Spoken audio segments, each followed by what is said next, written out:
Good morning everybody. ચલો બેટા, હવે આગળ વધીએ છીએ. આપણે ચેપ્ટર 2 ની અંદર સ્વાધ્યાયનો દાખલા નંબર 2 લઈએ છીએ. શું કહે છે? રકમ જોશો બેટા કે 10 સેન્ટીમીટરની બાજુવાળા નિયમિત ષટકોણના દરેક શિરોબિંદુએ 5 માઇક્રોકુલમ વિદ્યુતભાર છે. ષટકોણના કેન્દ્ર પર સ્થિતિમાન ગણો. ચલો, તો આપણે પહેલા શું બનાવવું પડે બેટા? એક ષટકોણ બનાવવું પડે. તો આપણે ષટકોણની પહેલા રજૂઆત કરી લઈશું કે આપણે ષટકોણ, ચલો ધ્યાન આપો, આકૃતિ તરફ જોશો જરા. આ આપણો એક ષટકોણ છે, ધ્યાનથી જોઈ લેશો.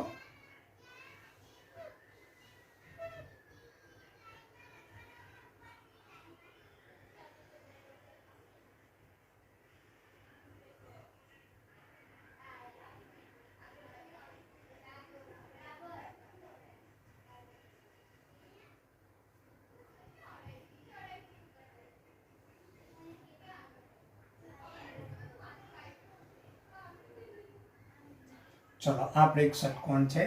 જો આ ષટકોણના શિરોબિંદુ છે.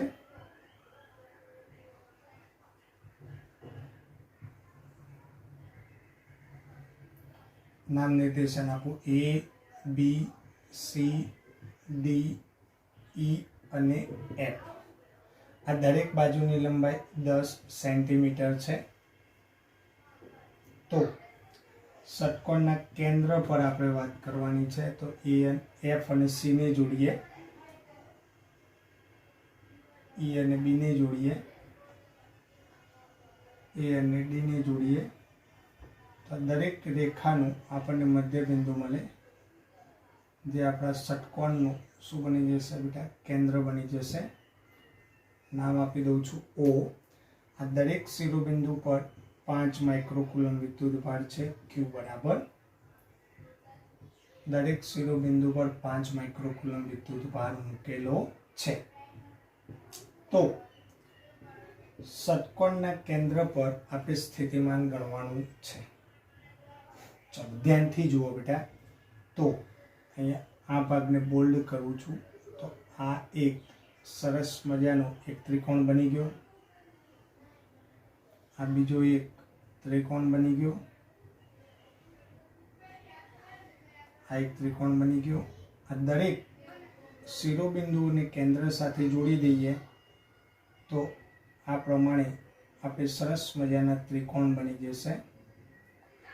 જે કેવા ત્રિકોણ કહેવાય? સમબાજુ ત્રિકોણ કહેવાય. દરેક બાજુની લંબાઈ કેવી થઈ જશે? સરખી.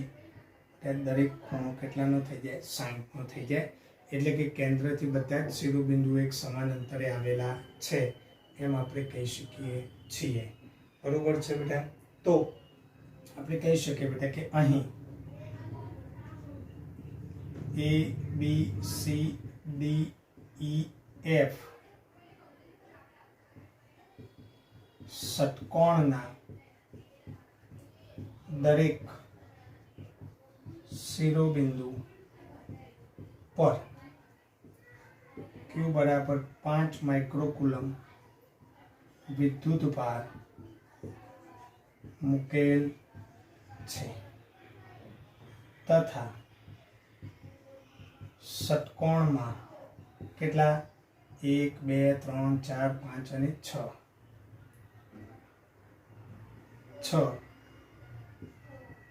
સમબાજુ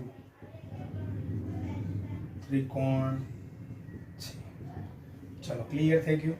તો આ દરેક શિરોબિંદુ પર જે 5 માઇક્રોકુલમ વિદ્યુતભાર છે, એ દરેક શિરોબિંદુ પરના 5 માઇક્રોકુલમને કારણે કેન્દ્ર O પાસે ઉદ્ભવતું વિદ્યુત સ્થિતિમાન ગણવાનું છે. તો અહીં દરેક શિરોબિંદુ પરના Q બરાબર 5 માઇક્રોકુલમ વિદ્યુતભાર વડે કેન્દ્ર O પાસે ઉદ્ભવતું વિદ્યુત સ્થિતિમાન. તો બધાનું ભેગું કરો. કુલ વિદ્યુત સ્થિતિમાન V. તો A બિંદુનું VA, B નું VB, VC, VD, VE અને VF થાય. બધા એક સરખા અંતરે છે, બધાનું કેટલું અંતર 10 સેન્ટીમીટર, એટલે આપણે R તરીકે લઈએ તો KQ upon R, KQ upon R, KQ upon R, KQ upon R, KQ upon R અને KQ upon R. કેટલી વખત થયું બેટા? 6 વખત, તો 6 KQ upon R લખી શકીએ આપણે બેટા. તો V બરાબર 6, K ની કિંમત 9 ગુણ્યા 10⁹ Q 5 માઇક્રો છે એટલે 10⁻6 upon R અંતર 10 સેન્ટીમીટર છે એટલે મીટરમાં લખી શકીએ 10⁻2 કરી દઉં છું. ચાલો, તમારી જોડે કેલ્ક્યુલેટર છે નથી, કેલ્ક્યુલેશન કરી દેશો બેટા. કેટલો જવાબ આવે છે આપણે જોઈ લઈશું. કેલ્ક્યુલેશન કરી લો.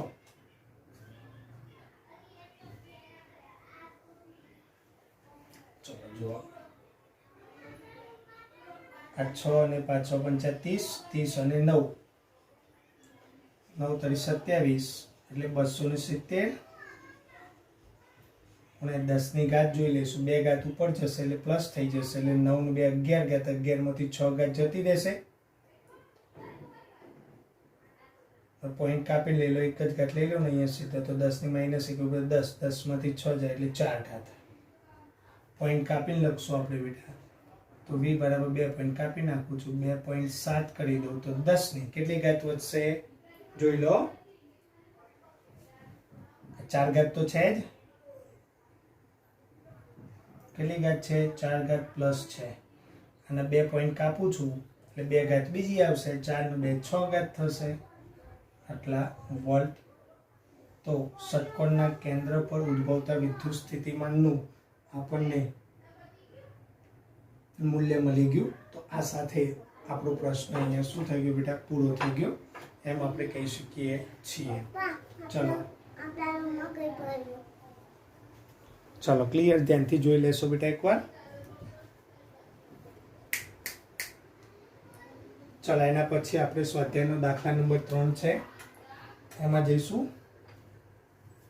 તો શું કહે છે? જો બે વિદ્યુત ભારો 2 માઇક્રોકુલમ અને -2 માઇક્રોકુલમ એકબીજાથી 6 સેન્ટીમીટર દૂર આવેલા બિંદુઓ A અને B પર મૂકેલા છે. તો એક તંત્રના કોઈ સમસ્થિતિમાન પૃષ્ઠની ઓળખ કરવાની છે, અને બીજું છે આ સપાટી પર દરેક બિંદુએ વિદ્યુત ક્ષેત્રની દિશા કઈ હશે એ આપણે જોવાનું છે. તો શું કહેવા માંગે છે બેટા? આપણો પ્રશ્ન જુઓ ધ્યાનથી. તો બે વિદ્યુત ભારો છે, એક 2 માઇક્રોકુલમ છે અને બીજો -2 માઇક્રોકુલમ, એકબીજાથી કેટલા અંતરે છે? 6 સેન્ટીમીટર દૂર આવેલા બિંદુ A અને B પર મૂકેલા છે. તો આ બંનેને આપણે A અને B બિંદુ જે છે 6 સેન્ટીમીટર દૂર એકબીજાથી આપણે શું કરીશું? ગોઠવી દઈશું બેટા. તો ધ્યાનથી જુઓ કે આપણે અહીંયા એક બિંદુ લઈએ, આપણું A બિંદુ લઈએ, અને એનાથી 6 સેન્ટીમીટર દૂર આપણે બીજું બિંદુ લઈએ B. આ બંને વચ્ચેનું અંતર R બરાબર કેટલું કહી દઉં? 6 સેન્ટીમીટર કહી દઉં છું. તો R ડેશ કહી દઉં, એટલે મીટરમાં લખી શકો તમે 0.06 મીટર. હવે આના પર વિદ્યુતભાર છે Q1 બરાબર 2 માઇક્રોકુલમ, આના પર વિદ્યુતભાર છે Q2 બરાબર -2 માઇક્રોકુલમ. તો તમારે આ બે વિદ્યુતભારોનું જે તંત્ર તૈયાર થયું એ તંત્રના કોઈ સમસ્થિતિમાન, સમ એટલે સમાન, સ્થિતિમાન એટલે વિદ્યુત સ્થિતિમાન, આ બંને A અને B બિંદુથી વચ્ચે કોઈ એક એવું બિંદુ તમારે નક્કી કરવાનું છે કે જે બિંદુએ Q1 અને Q2 વડે ઉદ્ભવતું કુલ વિદ્યુત સ્થિતિમાન કેવું થઈ જાય? શૂન્ય થઈ જાય. જે બિંદુએ વિદ્યુત સ્થિતિમાન શૂન્ય થઈ જાય તે બિંદુ પાસે વિચારેલું પૃષ્ઠ એ આપણા માટે સમસ્થિતિમાન પૃષ્ઠ કહેવાય એમ આપણે કહી શકીએ છીએ. આમ તો સમસ્થિતિમાન પૃષ્ઠની વ્યાખ્યા આવી છે કે જે પૃષ્ઠ પરના દરેક બિંદુએ વિદ્યુત સ્થિતિમાન એક સમાન હોય તેવા પૃષ્ઠને સમસ્થિતિમાન પૃષ્ઠ કહે છે. તો A અને B થી આપણે જે બિંદુ લઈશું કે જ્યાં વિદ્યુત સ્થિતિમાન કેવું બની જશે? શૂન્ય બની જશે. એ બિંદુ બંનેથી સમાન અંતરે હશે અને બંનેને લીધે વિદ્યુત સ્થિતિમાન કેવું હશે? એક સરખું હશે. માટે એવા બિંદુએ વિચારેલું પૃષ્ઠ એ આપણું સમસ્થિતિમાન પૃષ્ઠ કહેવાય. તો માની લો કે આપણે અહીંયા સી બિંદુ લઈએ છે, તો સી બિંદુ બંનેની એક્ઝેક્ટ મધ્યમાં મેં લીધેલું છે. તો આખું કુલ અંતર 6 સેન્ટીમીટર છે, તો અડધું કેટલું થાય? 3 થાય. એટલે કે મીટરમાં લખવું હોય તો 0.03 મીટર. આ પણ 0.03 મીટર લખી શકીએ આપણે. તો શું કહી શકીએ બેટા આપણે? તો બિંદુ સી પાસે આપણે કોનો વિચાર કર્યો? સી બિંદુનો. તો બિંદુ સી પાસે વિદ્યુત સ્થિતિમાન. તો સી પાસેનું વિદ્યુત સ્થિતિમાન V. તો પહેલા વિદ્યુતભારનું V1, બીજા વિદ્યુતભારનું V2. તો ધેરફોર V બરાબર KQ1 અપોન અંતરના આપણે આ અંતર x તરીકે ઓળખાવું છું, એટલે કે x બરાબર 0.03 મીટર. તો KQ1 upon x plus KQ2 upon x લખી શકીએ. તો ધેરફોર V બરાબર K 9 × 10⁹ Q1 2 10⁻6 upon 0.03 minus 9 × 10⁹ Q2 વિદ્યુતભાર માઇનસ છે એટલા માટે એનો માઇનસ મૂક્યો મેં આગળ, ગુણ્યા 2 × 10⁻6 અપોન 0.03. બંને સરખી કિંમત છે જુઓ. તો V બરાબર 0 થઈ ગયું. ક્લિયર બેટા? માટે આપણે આ સી બિંદુ પાસે કોઈ પૃષ્ઠ વિચારીશું. માની લો કે મેં આ પ્રમાણે કોઈ પૃષ્ઠ વિચાર્યું છે.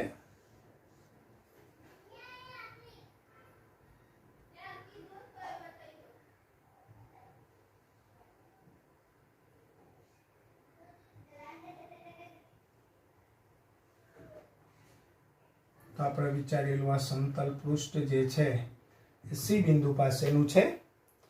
માટે ત્યાં વિદ્યુત સ્થિતિમાન કેવું થાય છે? 0 થાય છે. તો આપણે કહી શકીએ બેટા કે અહીં બિંદુ સી પાસે વિચારેલ સમતલ પૃષ્ઠ પર દરેક બિંદુએ વિદ્યુત સ્થિતિમાન એક સમાન છે. આથી તે સમસ્થિતિમાન પૃષ્ઠ કહેવાય. કયું કહેવાય બેટા? કેવું પૃષ્ઠ કહેવાય આપણા માટે? સમસ્થિતિમાન પૃષ્ઠ કહેવાય એમ આપણે કહી શકીએ છીએ.